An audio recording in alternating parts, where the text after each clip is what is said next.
pas reprendre le travail demain. Sasa kazi hataianza kesho.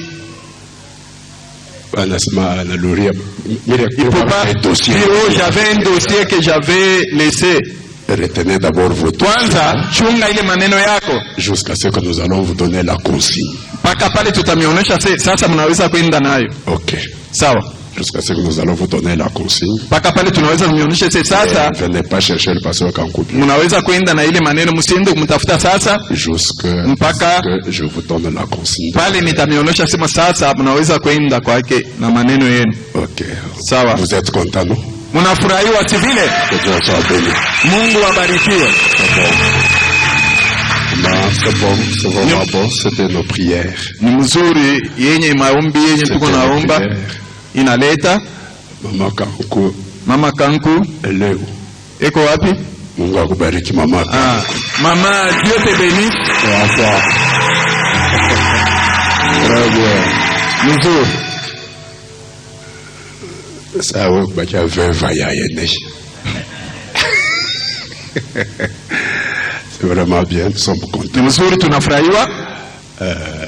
J'avais le dimanche, je crois que Fréché vous avez dit que siku ya yenga déterminer notre sujet. Na mimi kwa ndugu Chia nimeonyesha kuwa tutapima kujaribu kumaliza ile kishina yetu.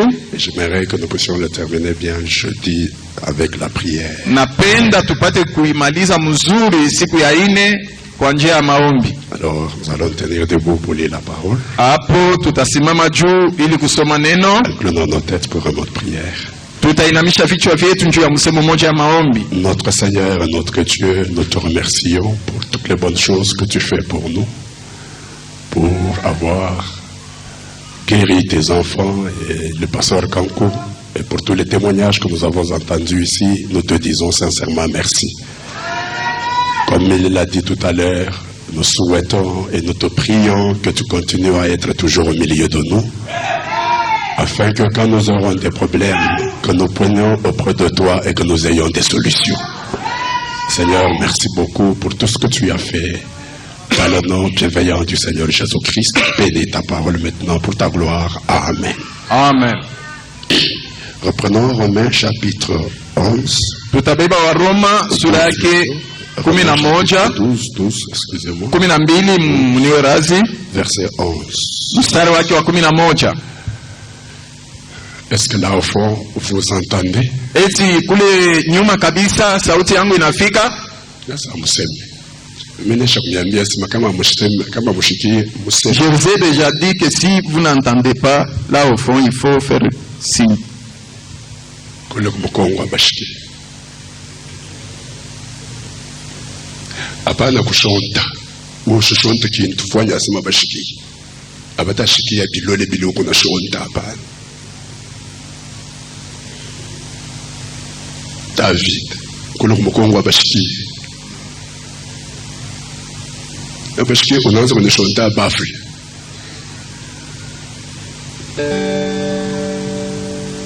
Nous lisons Romains 12 verset 11. Tutasoma wa Roma sura yake 12 mstari wa 11. Ayez du zèle et non de la paresse. Muwe na bidii msiwe wavivu. Soyez fervents d'esprit. Muwe na nguvu kwa roho. Servez le Seigneur. Mumtumikie Bwana. Alors que nous nous rasseyons, wakati muko mkikaa, nous lisons Apocalypse chapitre 3. Tutasoma Ufunuo sura yake 3.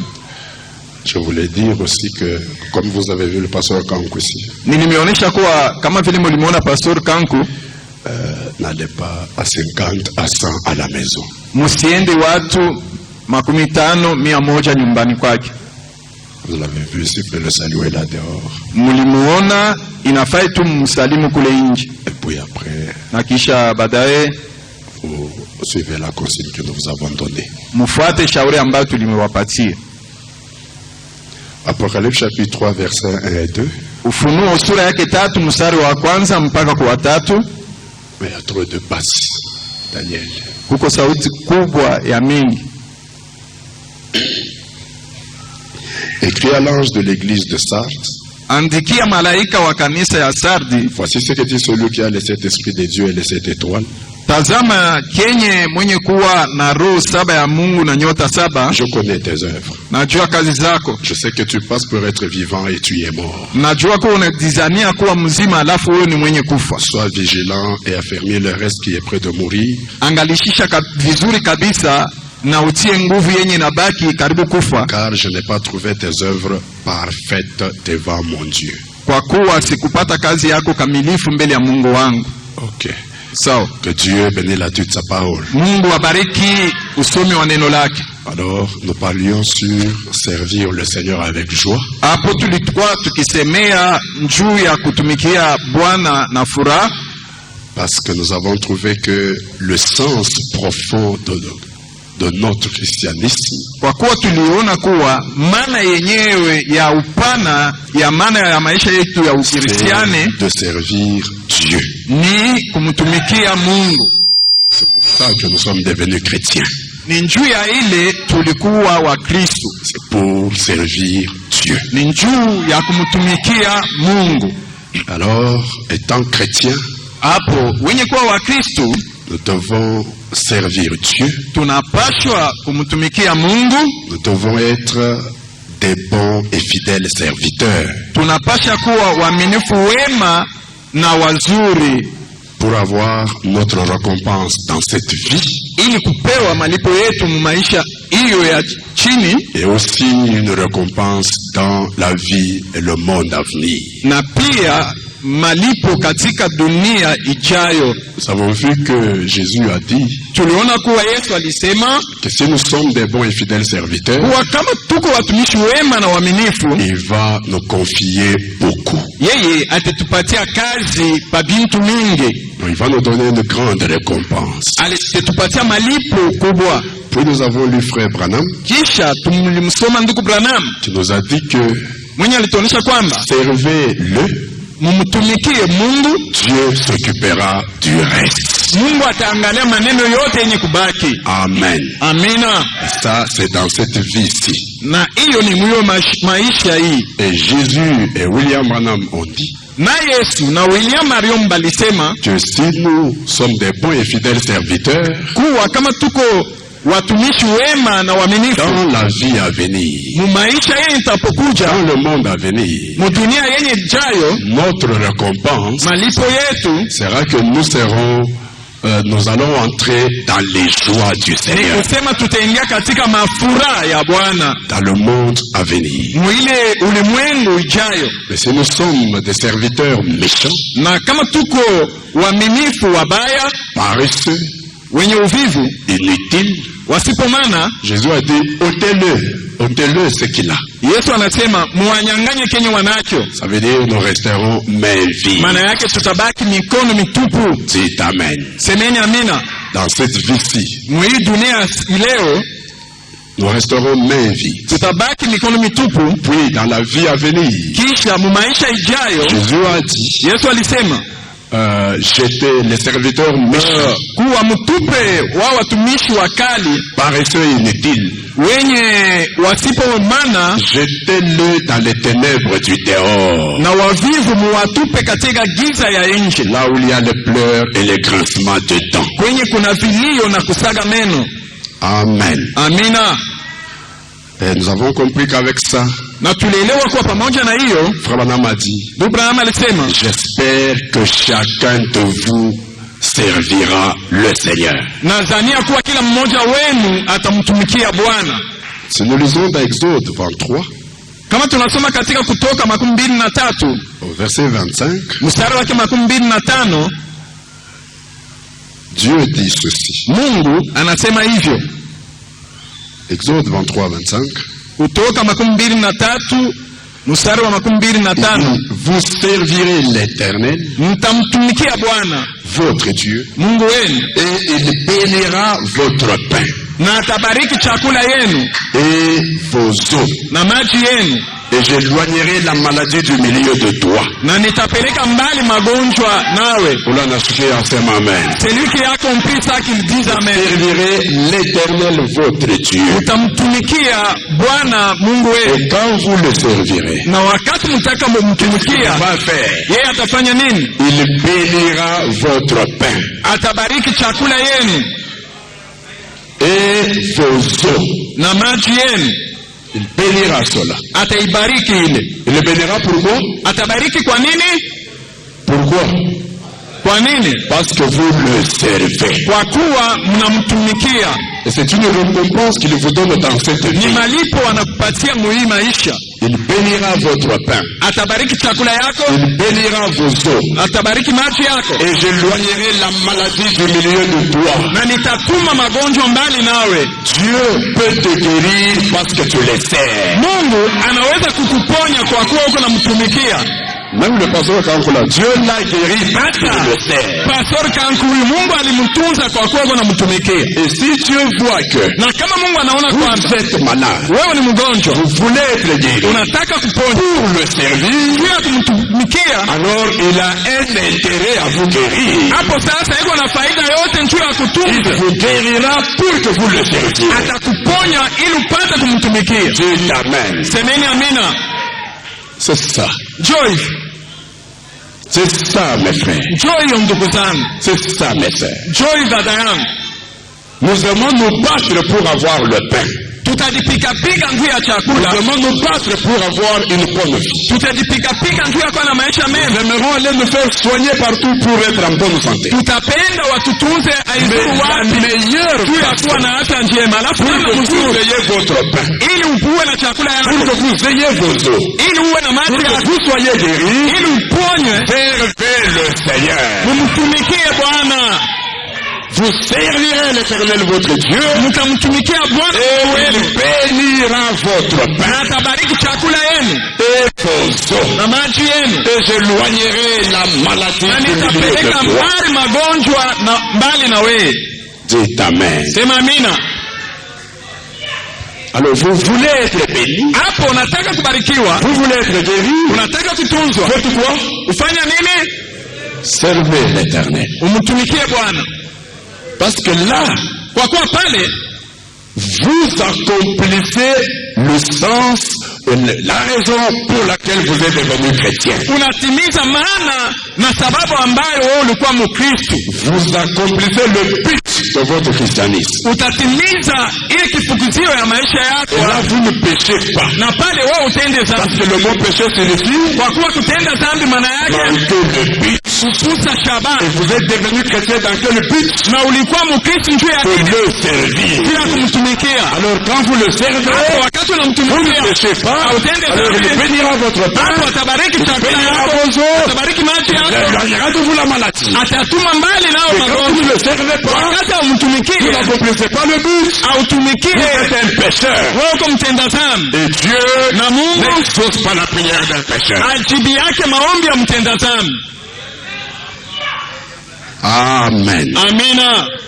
Alors j'espère qu'avec tout ça ce soir, Hapo naaminia kuwa pamoja na hii yote jioni hiyo, j'espère que naaminia kwamba celui qui ne servait pas le Seigneur a déjà commencé à le faire. yule akukuwa na mtumikia Bwana amekwisha anza Après mtumikia avoir entendu. kisha kusikiliza hiyo. Et j'espère que Na wazia kama celui qui avait abandonné de servir le Seigneur, yule aliacha kumtumikia Bwana il est retourné à son service. alirudi kukazi ya Bwana, Parce qu'il a compris kwa kuwa alielewa qu'il est chrétien pour cela. kuwa iko Mkristo Et ndio la récompense est kumtumikia, attachée à cela. na ile malipo iko nyuma ya ile Oh, dans le monde présent mdunia hiyo, comme dans le monde à venir. hata mdunia itapokuja. Alors, Sasa comment pouvons-nous le servir? namna gani tunaweza kumtumikia, Ou en quoi pouvons-nous le servir? wala munini tunaweza Quelqu'un peut kumtumikia? dire mais Kwa maintenant, mtu anaweza moi, kutumikia en quoi sasa, est-ce que je peux le servir? mimi nitamtumikia namna gani?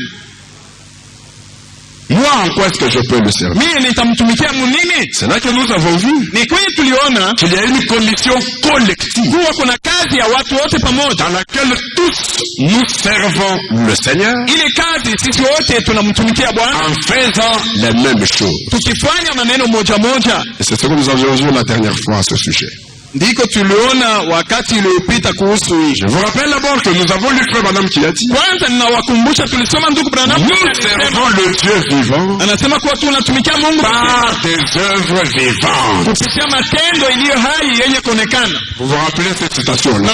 Nakumbuka ile tamko hili. Dans le signe de 63. Katika alama ya Nous servons le Dieu vivant tunatumikia Mungu aliye par des œuvres vivantes. kwa alama yenye kuonekana. Donc il y a des œuvres Maana yake kuna kazi vivantes, yenye kuishi yenye kuonekana, visibles, yenye kuonekana qui montrent que nous servons le Dieu. yenye kuonesha kuwa tunatumikia Mungu aliye hai. Donc quand vous servez Maana yake Dieu, wakati unamtumikia Mungu ce sont des œuvres vivantes que vous-même pouvez voir, ni makazi yenye kuishi yenye que kuona. tout le monde peut voir, Wote wanaweza kuona na wewe mwenyewe unaweza kuona. et tout le monde peut dire, Na wote cette wanaweza personne kusema est en train de huyu servir Dieu. mtu eko kukazi ya Mungu. Pourquoi? Kwa nini? Parce que cette personne Kwa kuwa yule mtu voit les œuvres vivantes. anaona makazi iliyo hai. Dites Amen. Semeni amina.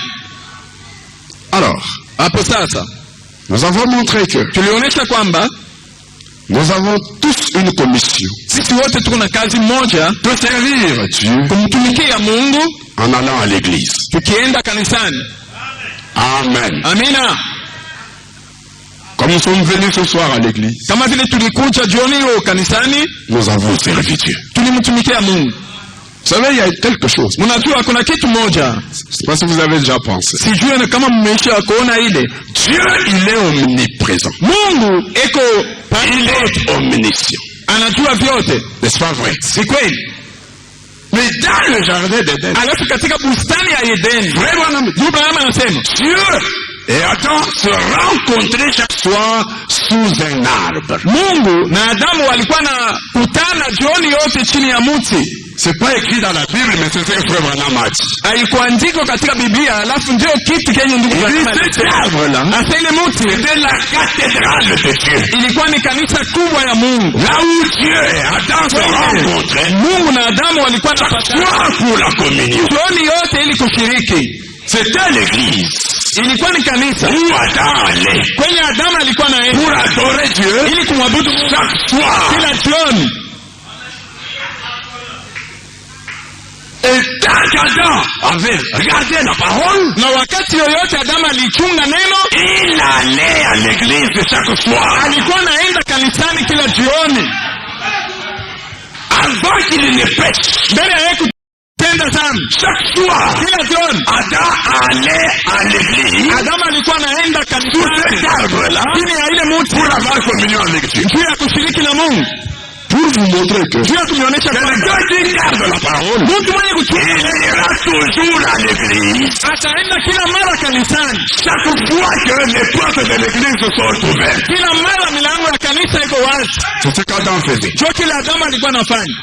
Mais le jour où il a brisé la parole, Alafu ni siku yenye alivunja neno. vous êtes d'accord avec moi? Mnanikubalia pale? Le jour où il a brisé la Siku parole, yenye alivunja neno. est-ce qu'il est allé à l'église? Eti alienda kanisani, Il a fui l'église. alikimbia mkanisa. Il a fui l'église. Alikimbia kanisa.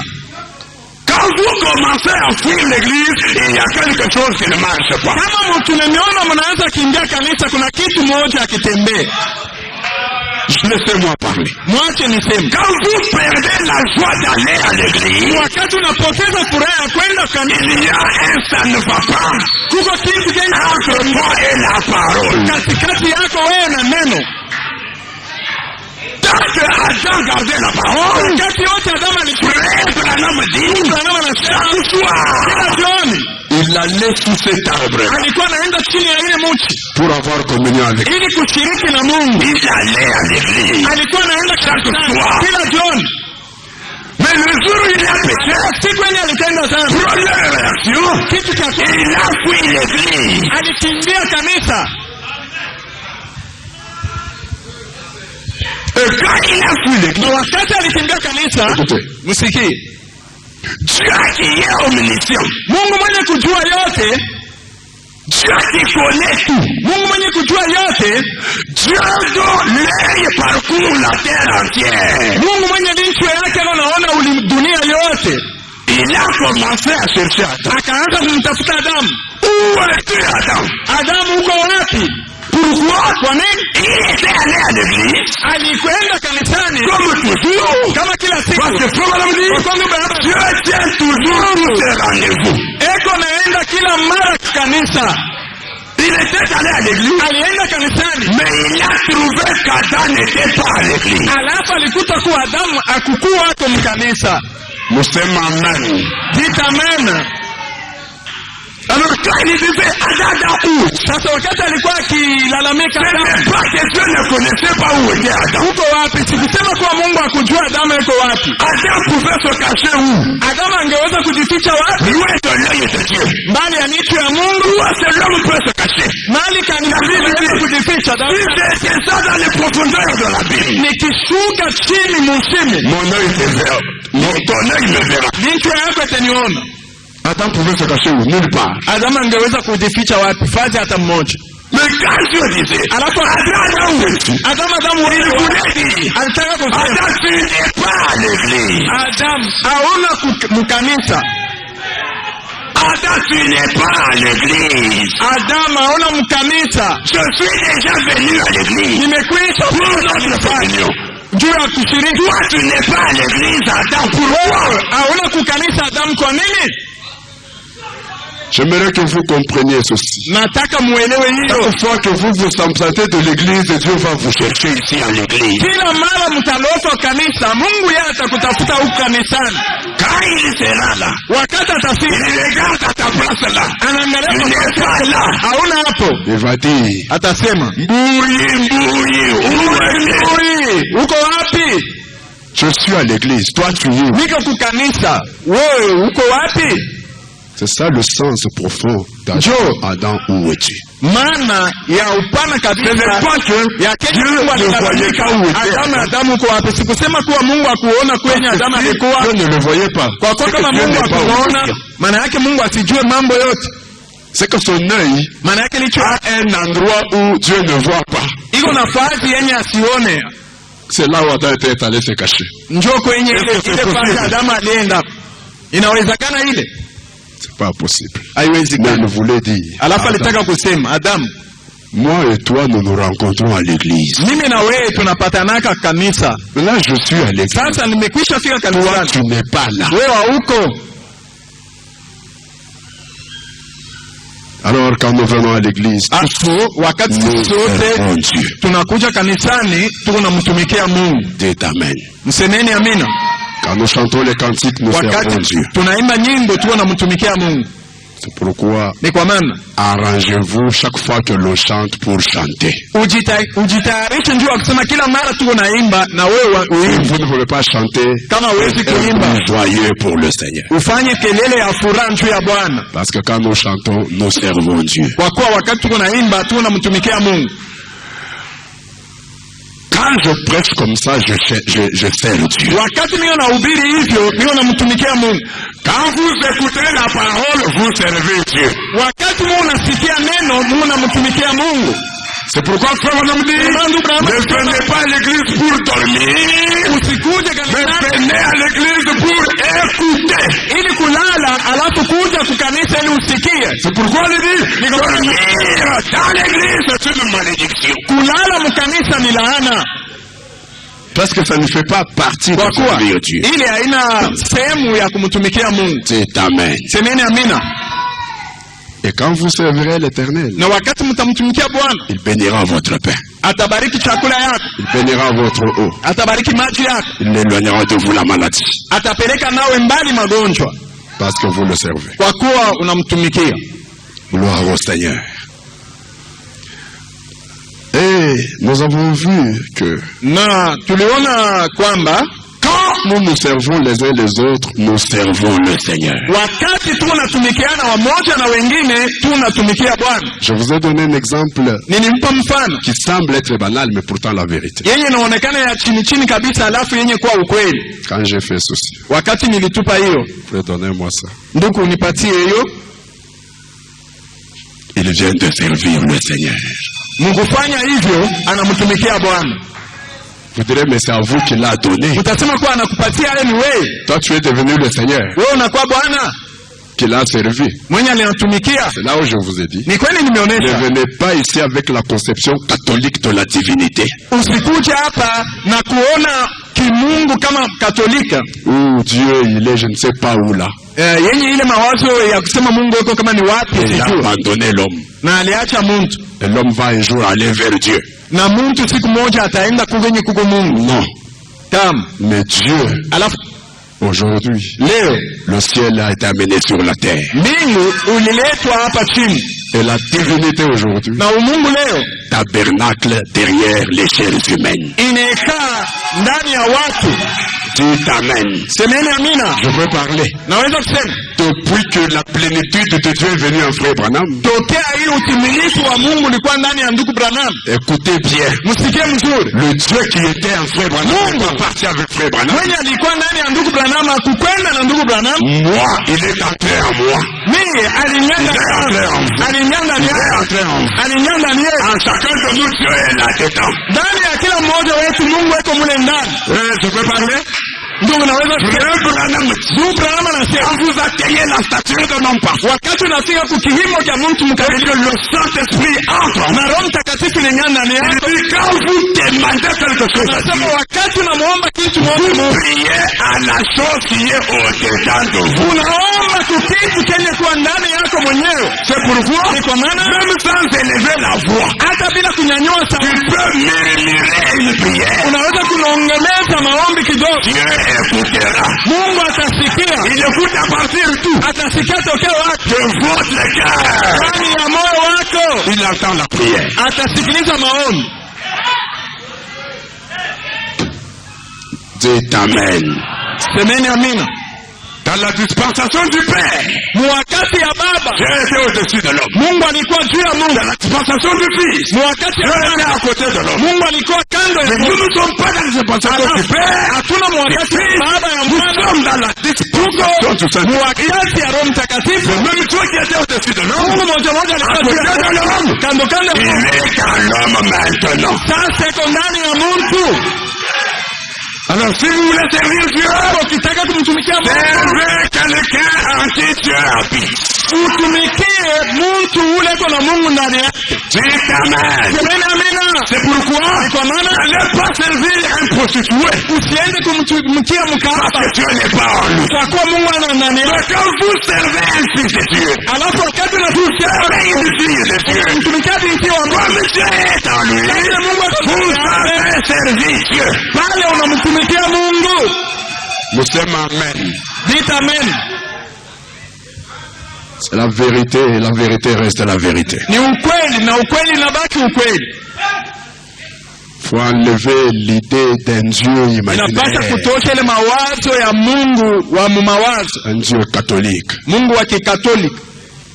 Aujourd'hui, leo Dieu se trouve en moi. Mungu yuko ndani yangu. Dieu se trouve en lui. Mungu yuko ndani yako. Dieu se trouve en elle. Mungu yuko ndani yake dada. Tu peux parler. Naweza kusema. Si vous croyez que Dieu est en vous, kama unaamini kwa Mungu yuko ndani yako, croyez aussi que le même Dieu qui a envoyé aussi votre frère. Aminia kuwa yule Mungu moja moja yuko ndani yako, yuko ndani yako. Mungu yuko ndani yako. Est-ce que tu croirais que Dieu est seulement en toi? En toi et pas dans un autre ou dans une autre. Le reste ici est Mungu yuko ndani yangu mimi. Dieu est seulement en moi. Frère Branham anasema si Dieu est en toi, kama Mungu yuko ndani yako, le Dieu là reconnaîtra Dieu dans quelqu'un d'autre. Yule Mungu yuko ndani yako atamtambua Mungu ndani ya mtu mwingine. Alléluia. Alléluia. Et Dieu ne combat pas Dieu. Na Mungu akombanishake Mungu jamais. Kamwe. Jamais. Kamwe. Dieu n'est pas jaloux de Dieu. Mungu hawezi kuwa na bwivu bwa Mungu. C'est pourquoi quelqu'un qui a Dieu ni kwa maana mtu mwenye ne peut pas jalouser quelqu'un d'autre qui a Dieu. Hawezi kuwa na wivu na mtu mwingine mwenye yuko na Mungu. Non. La. Pourquoi Dieu l'utilise seulement lui? Kwa nini Mungu Pourquoi c'est seulement lui? Kwa nini paka lui? Kwa nini paka Ça veut dire que toi tu n'as pas ce Dieu-là. Ile inapenda kumaanisha kuwa wewe una na ule Mungu yeko na. Mais si il a Dieu, Alafu kama yeko na Dieu l'utilise. Mungu anamtumikia. Toi tu as le même Dieu. Na wewe uko na Mungu moja. Même si à ce moment-là Dieu ne t'utilise pas, Hata kama mwiye wakati Mungu asitumike nawe. tu le vois utiliser l'autre. Unamuona anatumika. Le Dieu qui est en toi se réjouira du Dieu qui utilise celui. Yule Mungu ako ndani yako atafanya Mungu anatumikisha ule mwingine. Sema amen. Dites amen. Je vous aide. Niko na nisaidie. Wewe kama unaona tu Toi, si seulement tu vois que Dieu est en train d'utiliser quelqu'un. Unaona. Tu vois cela. Ndani yako unasikia kitu kama Et après, à moi tu sens qu'il y a des sentiments. Ah, sentiment moi nanjukula Mungu. Il montre. Pourquoi seulement lui qui est-il lui? Yu asema una na Mungu ndani. Sache qu'en toi il n'y a rien de Dieu. Uliko ndani yako haiko Mungu. Celui qui est en toi là n'est pas Dieu. Tafuta Mungu abiakwa ingie ndani yako. Cherche à faire en sorte que le véritable Dieu entre en toi. Le jour où il entrera, il ne sera pas jaloux de Dieu qui travaille avec quelqu'un d'autre.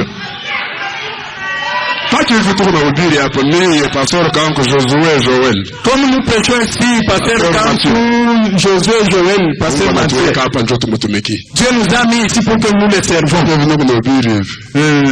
Comme je prêche ici, Joël est là où il est, il dit, c'est-à-dire, le Dieu qui est en lui là, ce n'est pas le même qui est en moi. Il faut que ce moment il faut dire les choses telles qu'elles sont. Si c'est le pasteur quand qui passe ici, moi, assis là-bas, parce que moi je suis le pasteur de l'église. Dieu commence une œuvre. Dieu peut me laisser moi les pasteurs. Mungu anaweza kuniacha mimi pastori. Utiliser na kutumia huyu mtu. Je n'ai pas Dieu. C'est celui que j'ai, c'est Dieu. Kama yule niko naye ni Mungu. Parce que celui qui agit là, c'est Dieu. Na yule mwenye kutenda kule kumimbani ni Mungu. Dieu en moi se réjouira du Dieu qui agit là. Mungu ndani yangu atafurahiwa Mungu mwenye anatenda kule. Musema amen. Ita amen. Pima kile kiko ndani yako. Teste ce qui est en toi. La Bible dit, Biblia inasema, n'ajoutez pas foi à tout esprit. Msiaminie kila roho, mais éprouvez les esprits. Alafu mpime na roho pour savoir ili mjue s'ils sont de Dieu. kama inatoka kwa Mungu wala hapana. Éprouve l'esprit qui est en toi là. Pima roho iko ndani yako pale. S'il est de Dieu ou pas. Kama inatoka kwa Mungu wala hapana. Éprouve-le comment? Oui, pime namna gani? Il n'y a pas une prophétie qui va dire Alléluia. C'est mon esprit. Alléluia.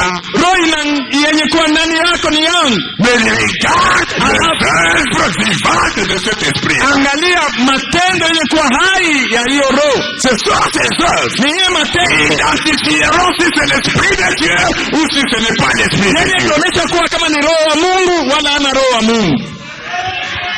Nous sommes amen. Dites amen.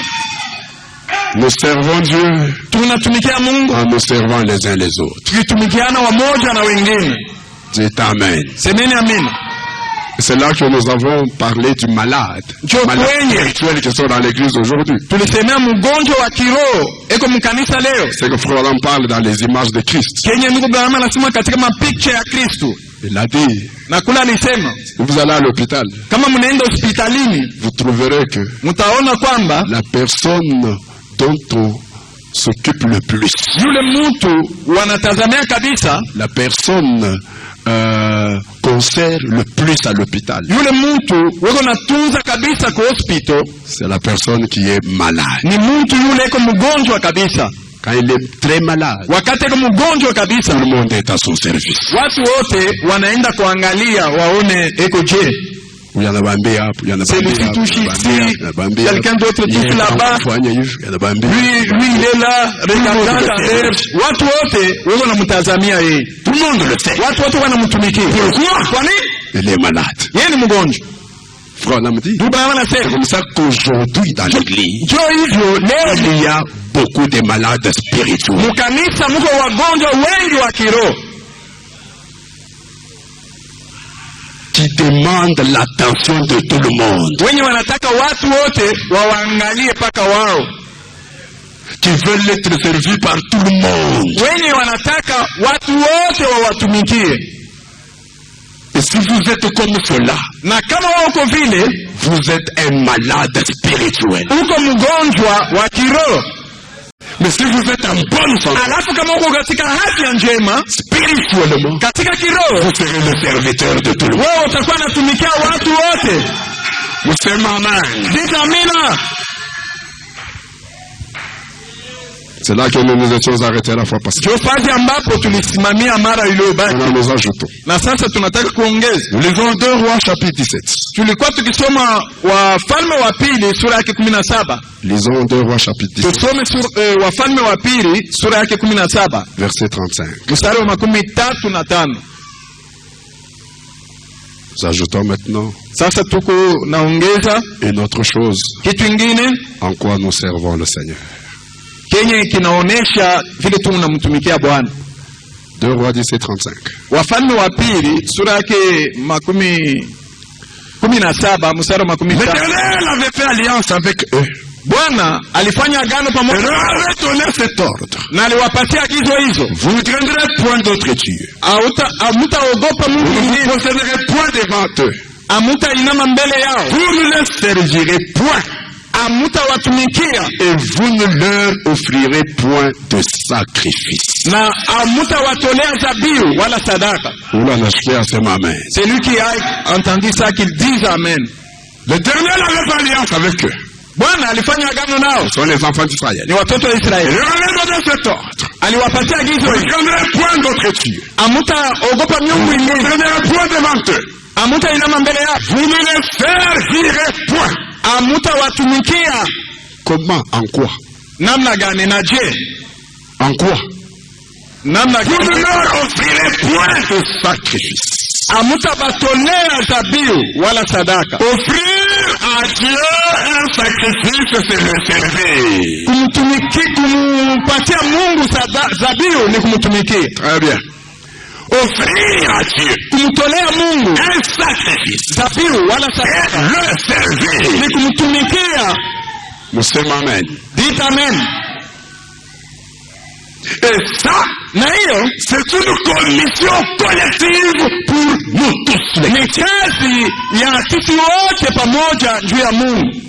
Que quand nous le servons, kwa wakati tunamtumikia, nous devons lui offrir de sacrifice. Tunapaswa kumtolea madhabihu wala sadaka. Voilà. Nous devons lui offrir de sacrifice. Tunapaswa kumtolea sadaka. C'est pour ça que vous voyez qu'Israël, ni njia hiyo mnaona Israeli avec toutes sortes de sacrifices qu'ils offraient à l'Éternel. matoleo mbalimbali yenye walikuwa namtolea Bwana. Ils avaient toutes sortes de sacrifices. Walikuwa na matoleo mbalimbali. Sacrifice de ceci. Matoleo ya culpabilité. Dhabihu ya expiation. Ile dhabihu ya hizi na hizi. Ils avaient toutes sortes de sacrifices. Walikuwa na madhabihu ya yenye walikuwa namtolea Bwana. Écoutez bien. Sikieni mzuri. Ce n'est pas que Dieu mangeait ces sacrifices-là. Kusema kuwa Mungu alikuwa nakula ile matoleo ile. Non. Là. Non. Là. La seule fois où Dieu a mangé, mara moja tu Mungu alikuja la Genèse, katika Mwanzo, c'est quand il est allé chez Abraham. Ni wakati alienda kwa Abraham. Là, il a mangé parce qu'il était dans la chair humaine. Na kule kwa Abraham alikula juu alikuwa mwili ya mnofu. Parce que Dieu est esprit. Juu Mungu ni roho. L'esprit ne mange pas. Roho haikulake kamwe. Dieu mange. Mwana kula. Quand il entre dans la chair. Tanaingia mwili. Parce que c'est la chair qui mange. Kwa kuwa ni mwili unakula. C'est pourquoi. Ni kwa maana. C'est très bien. Ni mzuri kabisa. Le seul endroit où il a mangé, fati moja tu yenye alikula, c'est quand il a mangé chez Abraham. Ni wakati alikula kwa Abraham. Là, kule, Abraham anayefasiri, Dieu était descendu. Mungu alishuka. Il a pris une poussière. Alibeba mavumbi ya udongo.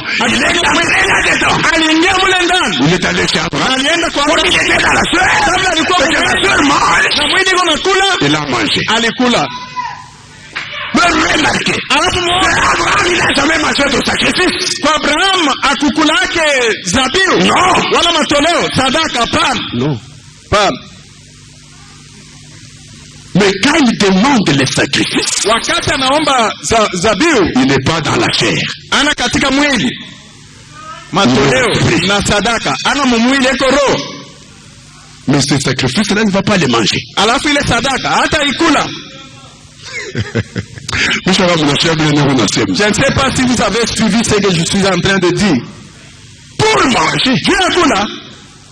il dit, quand vous allez amener un sacrifice, le sacrificateur va l'immoler. Wakati mtaleta ile sadaka wala zabiu, le sang va se répandre. mkuhani ataichinja, damu itavuia. Puis ce qui va rester, kisha yenye mabaki, le sacrificateur va manger ceci. wakuhani watakula ile, watakula kifulani. C'est pas moi Dieu qui vais manger. Ana mie Mungu nitakula ile. Parce que moi je suis esprit. Kwa kuwa mimi ni roho. Et je ne mange pas. Sikule kama vile roho. Je peux parler? Naweza kusema? Frère Branham dit Dieu n'a pas d'autre estomac que nos estomacs. Ndugu Branham anasema Mungu hana na kitu kingine isipokuwa kifo chetu. Il dit dans votre vie éternelle de l'évangile. Anasema katika maisha yenu inastahili injili. Si Dieu veut manger, kama Mungu anataka kula leo, il prend l'estomac humain. Atabeba ile kifu ya mwanadamu. Et ce qu'il mange là, ce n'est pas un sacrifice. Na yeye anakula ile, haina sadaka, haina matoleo. Non. Là. Mais quand on arrive au sacrifice, alafu wakati unafikia kwa matoleo kwa sadaka, ce sont les lévites qui mangent. Ni walao wao wanakula ile. Ce sont les sacrificateurs qui mangent. Ni wakuhani wao wanakula ile. Mais l'homme qui a fait ce sacrifice là, yule mtu alitoa ile sadaka, il n'a pas servi le lévite qui a mangé. Akutumikia ule mlawa, il n'a pas servi le sacrificateur qui a mangé. Akumtumikia ule mkuhani. Le sacrifice. Alafu mkutoa ile zabiu, que le lévite va manger. Ile mlawa atakula. Sacrificateur va manger. Kuhani atakula. En offrant le sacrifice. Kutoa ile zabiu. C'est Dieu qui est en train de servir. Amutumikia Mungu. Musema amen. Dites amen. C'est pourquoi ni kwa maana nous avons une commission collective de servir Dieu ya wote pamoja kumtumikia Mungu en lui offrant. Mkumtolea. Je peux parler? Naweza kusema? Je vous dis la vérité. Na nionyesha ukweli. Aujourd'hui, nous n'avons plus de sacrifice à offrir à Dieu. Leo hatuna tena na dhabihu ya kumtolea Mungu sadaka. Depuis que Dieu lui-même, tokea Mungu mwenyewe, a offert son propre sacrifice. Alitoa dhabihu yake mwenyewe, son propre fils, mwana wake mwenyewe, comme sacrifice expiatoire pour nous. Kama dhabihu ya kondoa dhambi. Nous n'avons plus un sacrifice. Sisi hatuna tena na dhabihu à offrir à Dieu. Ya kumtolea Mungu. Non. Pana. Qu'est-ce qui nous reste maintenant? Ni kitu gani kinatubakilia à offrir à Dieu? Kumtolea Mungu. Quand nous le servons. Wakati tunamtumikia, il nous reste maintenant les offrandes. Kunabakia sasa matoleo. Parce que dans l'Ancien Testament, juu katika Agano la Kale, il y avait les sacrifices, kulikuwa madhabihu, il y avait les offrandes, kulikuwa matoleo. Est-ce que maman c'est mon échiquier? Est-ce que toutes ces choses, dans l'Ancien Testament, pourquoi ma sacrifice? Dans l'Ancien Testament, il y avait des sacrifices. Pourquoi ma offrande? Il y avait des offrandes. Vous allez lire toutes ces choses ici dans le pourquoi ma dîme? Et après ça, il y avait la dîme. Les enfants d'Israël avaient beaucoup à faire. Pour leur péché, ils offraient les sacrifices. Je ne sais pas si vous avez suivi ce que il va prendre quoi? Un sacrifice. C'est ce qu'il va aller offrir. S'il a péché. Ensuite, il avait des offrandes qu'il servait. Ils offraient à Dieu. Les offrandes sont de grâce. Et différentes offrandes. Ils avaient la dîme. Les dîmes pour leurs mains. Dites amen. Maintenant, sasa, pour nous, Dieu, après le Seigneur Jésus, lui, il a offert un seul sacrifice qui a suffi à tous nos sacrifices. yenye lienea juu ya mazabihu yetu yote. Je veux vous dire ceci. Napenda kuonesha Pour tous vos péchés, dhambi yenu yote il a offert un seul sacrifice. alitoa zabihu moja Lui-même. yeye mwenyewe, Il a offert une seule fois pour toutes. na aliitolea mara moja kwa lote. Ce jour-là sur le calvaire, Siku Kalvari c'était Dieu alikuwa Mungu offrant le sacrifice. akitoa zabihu Un seul sacrifice. mara moja Pour zabihu tous nos péchés. zetu zote. C'est pourquoi je vous Ndio invite. maana Il ninamsalimu m'arrive de faire une erreur ce soir. nisikia kutenda Le kosa. sacrifice pour cette erreur-là a déjà été offert. Zabihu juu ya ile kosa imekwisha tolewa. C'est pourquoi aujourd'hui, si moi je paie, Ni kwa maana leo kama mimi natenda je dhambi, n'ai plus de sacrifice à aller offrir à Dieu. sina tena na zabihu ya kwenda mtolea Mungu, Il l'a déjà offert. amekwisha itolea. Maintenant, Sasa il a annulé pour nous le sacrifice. alitosha hiyo zabihu, En offrant son seul sacrifice. akitoa zabihu yake mmoja Voilà pour que nous le servions. hata juu tumtumikie. Il a gardé pour nous les offrandes et les dîmes que nous devons lui offrir. Aliweka pembeni juu yetu matoleo na machekumi tunapata kumtolea. Oula nasikia asema amen. Celui qui a entendu qu'il dit amen. C'est pourquoi l'église catholique Ni kwa maana kanisa kikatoliki est en erreur quand elle vend les indulgences. iko katika kosa wakati inaujisha maombi. Si tu pêches, Ukitenda dhambi tu payes. unalipa, Tu payes pour ton grand-père unalipia quelqu'un kambo qui yako a péché. juu ya mtu Et mwingine quand tu as payé, mwenye alitenda dhambi. Wakati on ulilipa va le faire sortir de l'enfer. watamtosha Mwadesi On l'amène au purgatoire. kumpeleka Et kupurgatorio, après, on va le faire sortir du purgatoire. na kisha watamtosha kupurgatorio, wanampeleka Parce mbinguni que tu as payé. juu ulilipa. Je peux parler? Naweza kusema Pour vos péchés, vous ne payez rien. juu ya madhambi zenu amulipe kitu, Pour votre pardon, vous ne payez rien. juu ya usamehe yako aulipe kitu. Avec ta main, Oh, semeni amina. il n'a plus au Dieu tout-puissant. Ilimpendeza Mungu mwenyeji Lui-même de payer le prix de nos péchés. yeye mwenyewe kulipa bei ya dhambi zetu, En offrant un seul sacrifice kutoa dhabihu mmoja pour nous. juu yetu. Maintenant, il n'a pas tout enlevé. Sasa asikuondoshe yote, Parce que kwa kuwa lui offrir, kumtolea c'est le servir. ni kumtumikia. Alors il a enlevé ça. Hapo aliondoa hiyo dhabihu ya kwanza, Il nous a laissé les offrandes. alituachia matoleo, Il nous a laissé les dîmes. alituachia machekumi Pour que nous puissions le servir en lui offrant. tupate kumtumikia tukimtolea hayo. Mais nasikia bien sana. Je me sens très bien.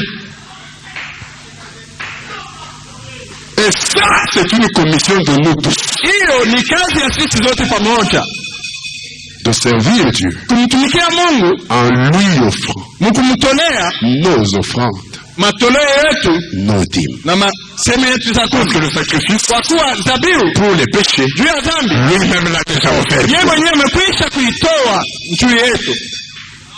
C'est Amen.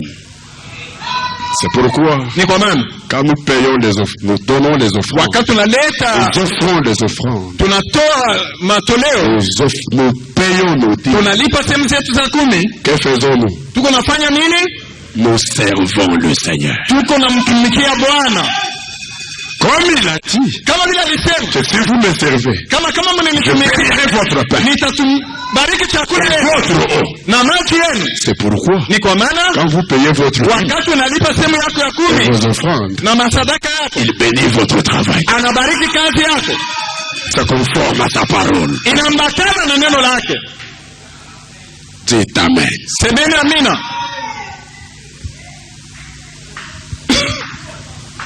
Nous le servons dans les offrandes. Tunamtumikia mumtolea, Nous le servons dans les dîmes. tunamtumikia mkuleta sehemu yetu za kumi.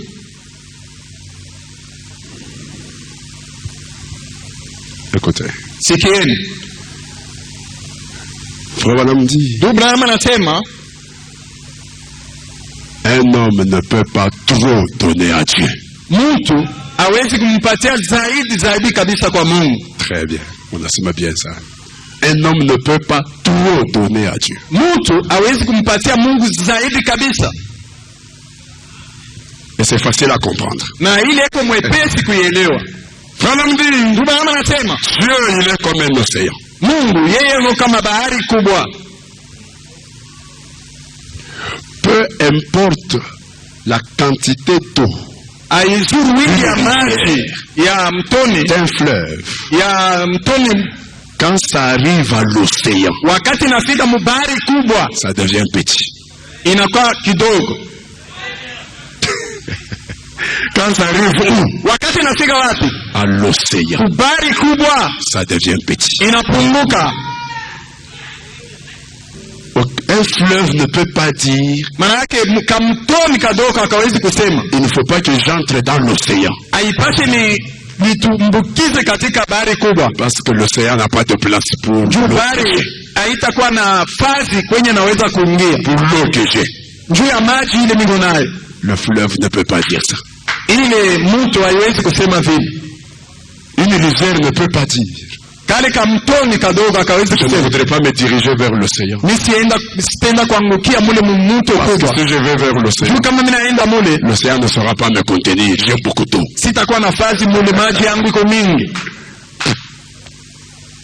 L'océan recevra.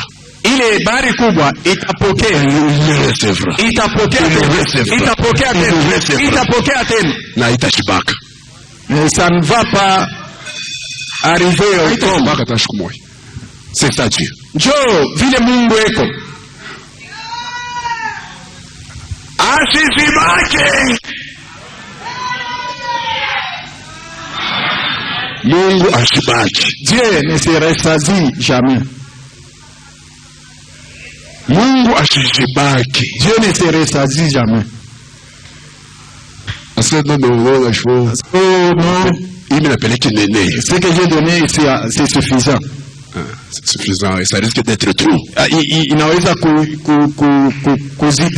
Toi, tu es comme une petite rivière.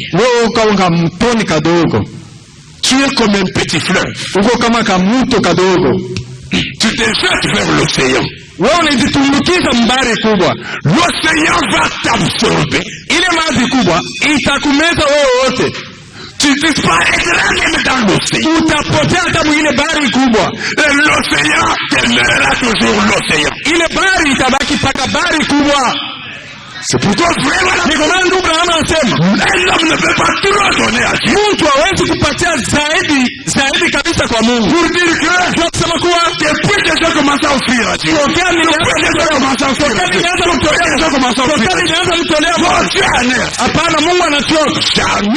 jamais. Dites Amen. Je peux parler mes frères. Chacun de nous est comme une goutte d'eau dans l'océan. C'est ma mère. Oh, dites Amen. Tout ce que nous offrons à Dieu, c'est comme une goutte d'eau dans l'océan. Notre Dieu est très grand. Il est infiniment grand. Un homme ne peut pas dire, moi je vais remplir Dieu. C'est faux. Nous servons Dieu en offrant. Nous sommes Amen. Dites Amen. C'est pourquoi quand on est en train de faire circuler les paniers à offrande, servez Dieu. Ah, dites Amen. Oh, semeni amina. Servez Dieu. Mtumikiane Mungu. Comment? Namna gani? Offrez. Mtoe. En offrant. Mkutoa. Vous servez Dieu. Mtamtumikia Mungu. C'est ce que la Bible dit. Ndio kenye Biblia inasema. Si chacun de nous comprend ceci, il n'y aura personne qui viendra à l'église sans quelque chose dans sa main. Il gardera même l'argent qu'il avait réservé pour les unités. Comme je n'ai pas quelque chose, je dois les servir. Je garde cette somme ici pour aller servir avec ça l'Éternel. Comme je n'ai rien d'autre encore, aujourd'hui je quitterai à la maison vers 14 heures. C'est transport ici.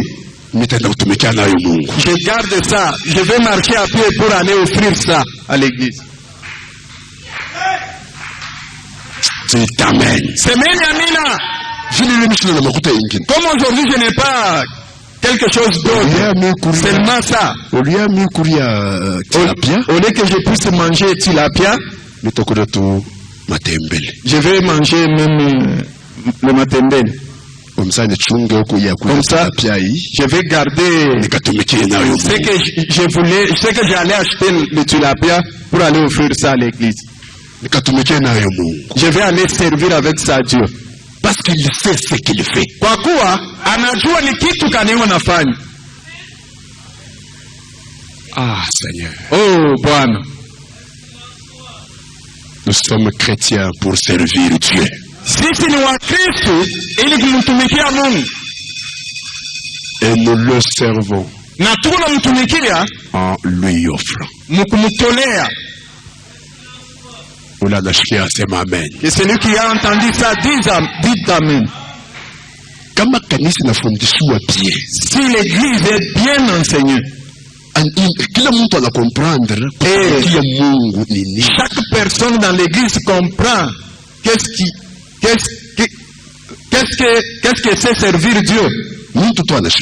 Quelqu'un comprend.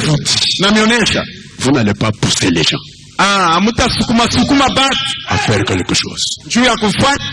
Non.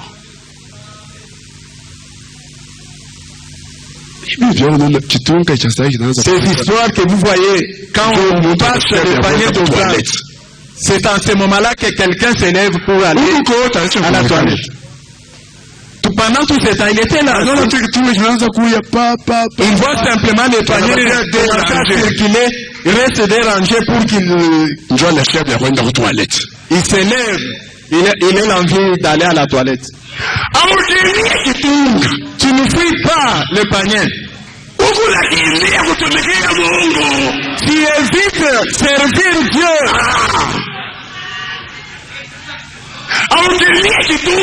Tu n'évites pas le panier.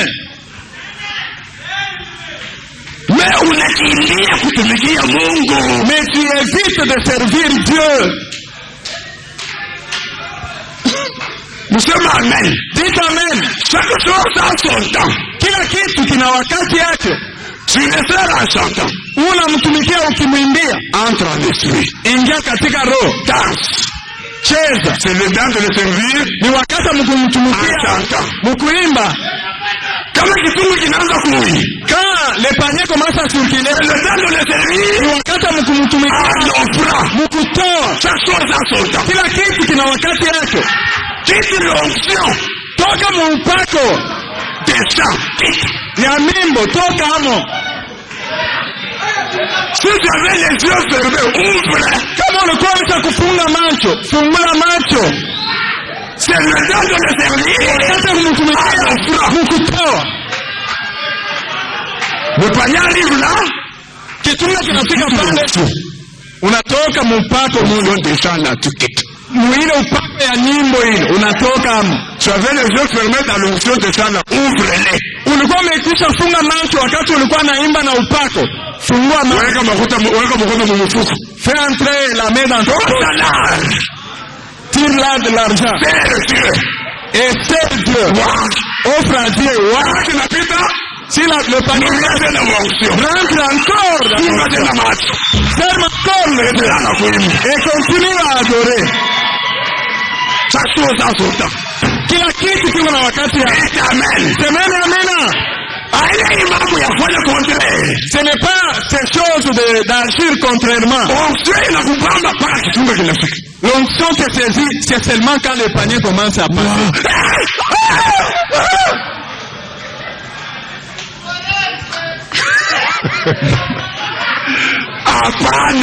Non, ce n'est pas ça. Le panier arrive devant toi. Tu fermes même les yeux. Maintenant on commence même à te...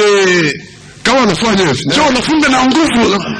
tu secoues comme ça, tu fermes. Quand le panier passe, tu ouvres les yeux. Pour dire que tu étais sous onction. Non. Non.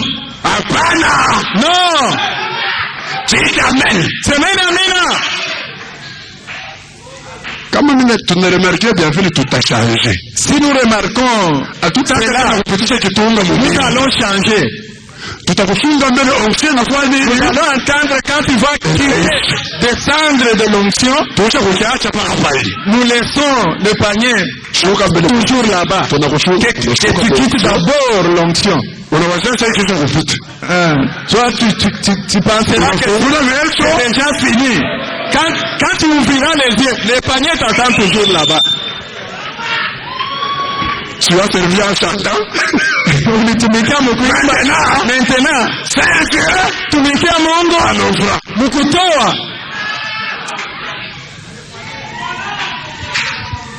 Chaque chose a son temps. Kila kitu kiwe na wakati yake.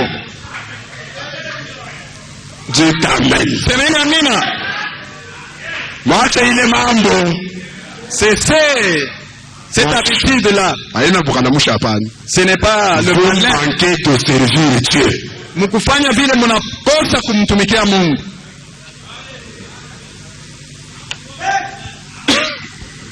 Bon, si j'aborde le point suivant, tout à toka bushuku. Kama nasema tena tu ile nukta yenye kupata. Nous allons quitter ici la nuit. Nasimamisha hapa, tutaendelea siku ya ine. Mungu awabariki. C'est bien. Sasa. C'est bien. Ni mzuri. Inclinons nos têtes pour... Tuinamishe vichwa yetu ili tupokee maombi. Dieu notre Père Céleste, nous sommes à ton école, Seigneur. Parce que tu as envoyé un prophète avec la pluie de l'enseignement. Afin que tu puisses avoir une épouse parfaite sur la terre. Et c'est nous qui sommes cette épouse-là, Seigneur Dieu Tout-Puissant. Alors que tu nous enseignes ta parole, alors que tu nous enseignes ta volonté, fais de nous des bons élèves, qui comprennent, qui reçoivent et qui gardent la parole que toi tu nous donnes, Seigneur. Pour que, en la vivant, que nous puissions être bénis sur la terre. Car nous voulons vraiment te servir. Pour avoir la récompense ici-bas et la récompense dans la vie à venir. Bénis chaque personne qui était ici ce soir et bénis ces paroles dans le nom du Seigneur Jésus. Amen. Amen.